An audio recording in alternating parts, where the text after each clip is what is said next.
Good morning, everyone, and welcome back to my channel. If you're new here, my name is Avery. I'm 24 years old, and I make videos all about personal finance and budgeting. So if that's something that interests you, feel free to subscribe. In today's video, I'm kind of doing a special edition budgeting. I have money that I need to budget and that I've reallocated from other goals. So let's go ahead and talk about it. If you've watched any of my previous videos, you know that I have been saving towards my student loans. And if you are not living under a rock, you know that President Biden announced that there would be either $10,000 or $20,000 of student loan cancellation. Since I was a Pell recipient, I am eligible for the $20,000 loan cancellation. So I am going to go ahead and update my budget based off of this assumption.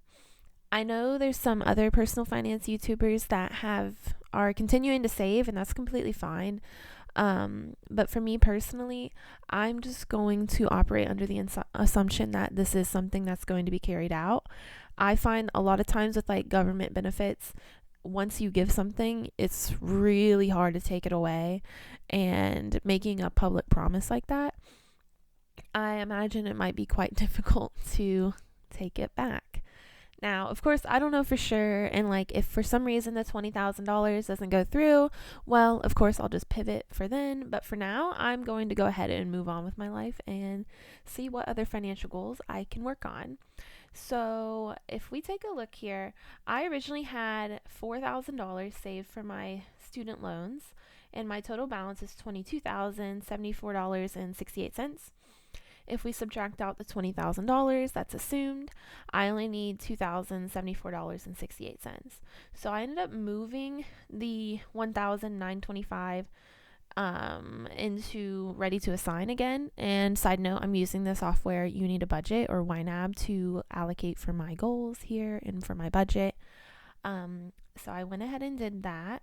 And then I also have money that I moved out of my reimbursement category. I got reimbursed for a hotel stay that I did not end up getting to do.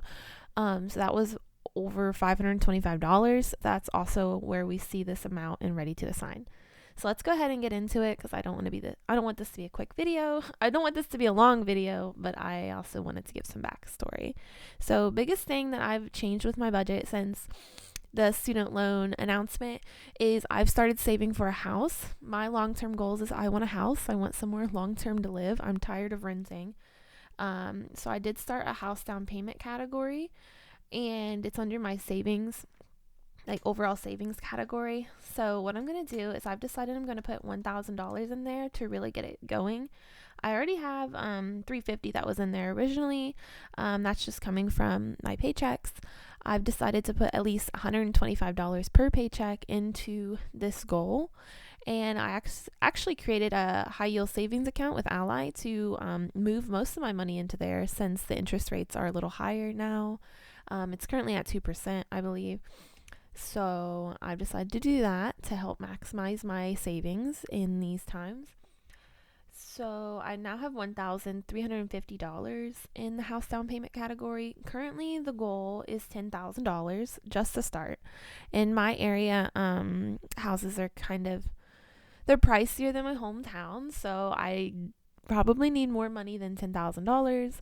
My boyfriend is also saving $10,000, so total we should hopefully have $20,000 soon.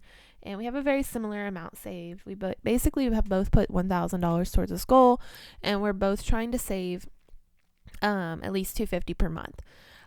So his paychecks are weekly, so he's saving $62.50 each week, while I'm saving $125 every paycheck because I get paid bi-weekly.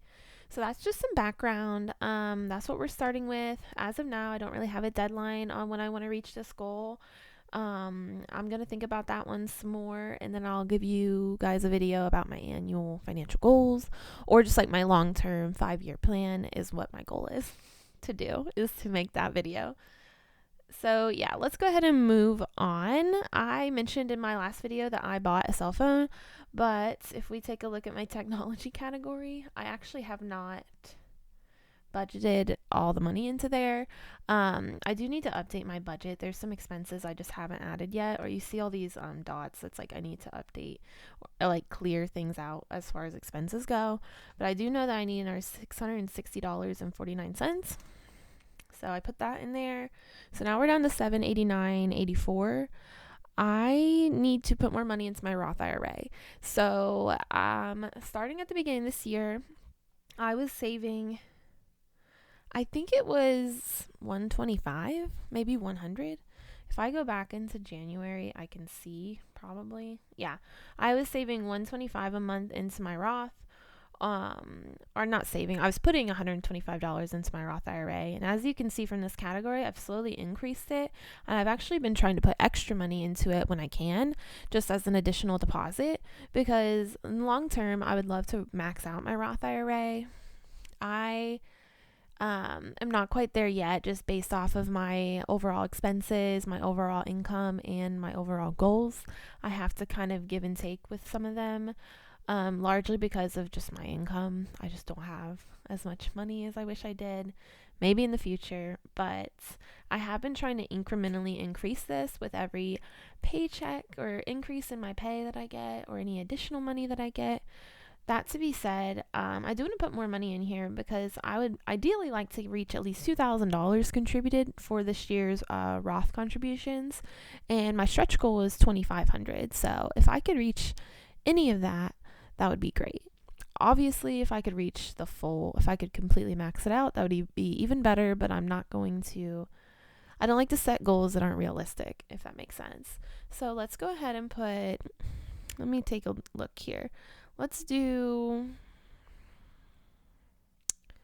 Wait, before I do this, let's actually go back up. I want to finish my Christmas category. Since I do have this money here, I almost forgot. Let's go ahead and do that. So $225 into there. So that's covered. So now I'm down to $564.84. Now I want to go into my Roth IRA. And let's do $264.84. There. So I do have a good amount of money that I need to make a deposit for my Roth. So that's exciting. And then for the final $300, I know exactly what I want to do with this. I want to put $150 into the health, beauty, and clothing category because I always need new clothes, it seems like. And then I want to put the other $150 into my health and wellness category. If you watched my last video, you know that I now have a cycling membership and I've been liking it a lot so far, but I do want to just get ahead on that since that's not really something I anticipated with my budget. So any sort of like extra money that I have, I'm trying to basically fund this ahead of time. So I'm actually going to move past October.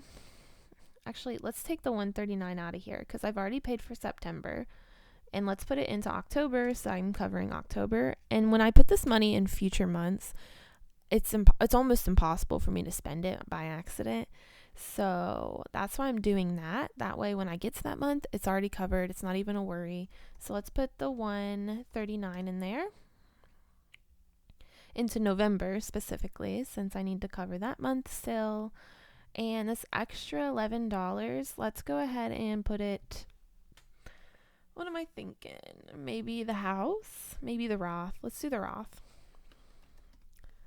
All right, so all of my money has now been assigned and accounted for, and that's what I'm going to be doing for the future, is focusing on the house, focusing on the Roth, and of course all of my monthly expenses.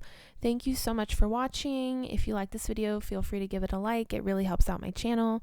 As far as upcoming videos, I do plan on making that annual financial goals check-in like I mentioned, and I also plan on updating you guys on what I spent in August. And I also want to do a net worth update since it's been a couple months since I've done that. So stay tuned for that. If you want to see those, just feel free to subscribe, and I will see you all in the next one. Bye now.